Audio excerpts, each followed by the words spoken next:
श्रीमत हमारी लाठी है जिसे मुरली कहा जाता है। यहाँ जीवन में जितना मुरली के अनुसार चलाएंगे, वहाँ हम अपनी राजाई में भी जन्म जन्मांतर किस अनुसार चलेंगे? है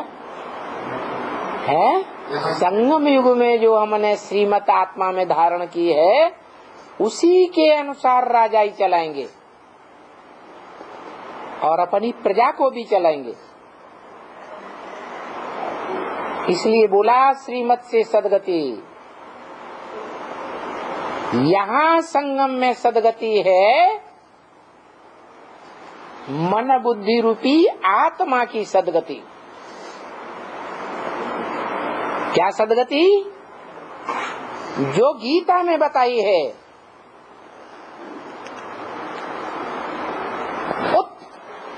हरे आत्मा आत्मानम,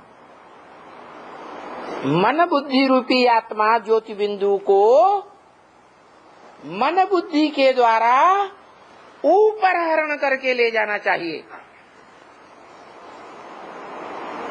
क्या?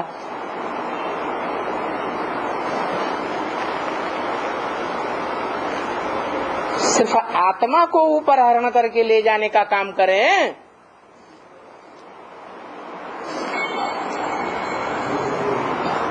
कर्मेंद्रियों से कर्म करना छोड़ दें, हैं? क्या करें?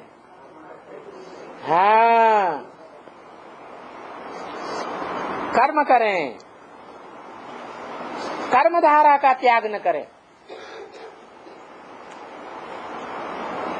संसार को ये दिखाने की जरूरत नहीं है कि हम त्यागी बन गए, सब कुछ त्याग दिया।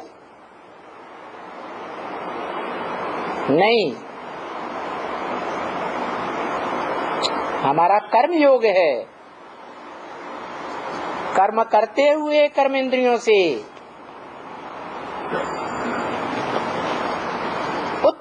हरेत आत्मा आत्मानम, उत माने ऊपर, हरेत माने हरण करके ले जाए बुद्धि से जबरदस्ती। क्या? अगर आत्मा कोई स्थिति ऐसी आ जाती है, ऊपर की ओर जाती ही नहीं, मन बुद्धि ऊपर नहीं जाती है, ज्योति बिंदु रूपी आत्मा को हम ऊपर याद ही नहीं कर पाते हैं, तो भी क्या करें? हैं? छोड़ दें? अरे बच्चा है, छोड़ दो, छोड़ दें? हैं?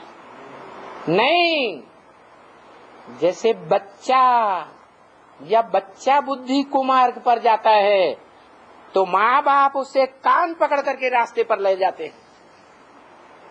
ऐसे ही जो ज्योति बिंदु रूपी आत्मा है, उस ज्योति बिंदु आत्मा को जबरियन उत्तरे ऊपर को ले जाए, कर्म इंद्रियों से कर्म करते हुए।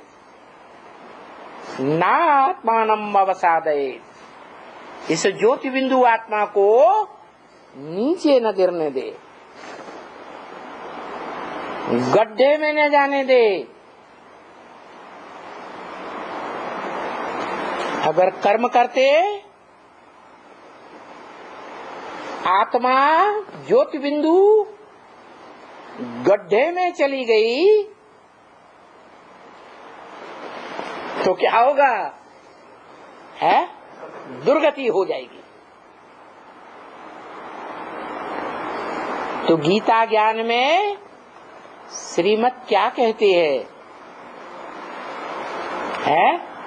यहाँ ब्राह्मण जीवन में सदगति क्या है? सत माने सच्ची गति, और दुर्गति क्या है? ज्योति बिंदु आत्मा को ऊपर ऊपर ले जाना, ऊंचे स्टेज में रखना, ये है सत गति। और ज्योति बिंदु आत्मा कर्म करते अगर नीचे कर्म इंद्रियों की ओर जाए तो है दुर्गति। दुह माने दुष्ट गति। यहां संगम में सदगति और दुर्गति का बेहद का अर्थ है। ब्रह्मा कुमार कुमारी बच्चा बुद्धि हैं, उन्होंने उल्टा अर्थ लगा लिया।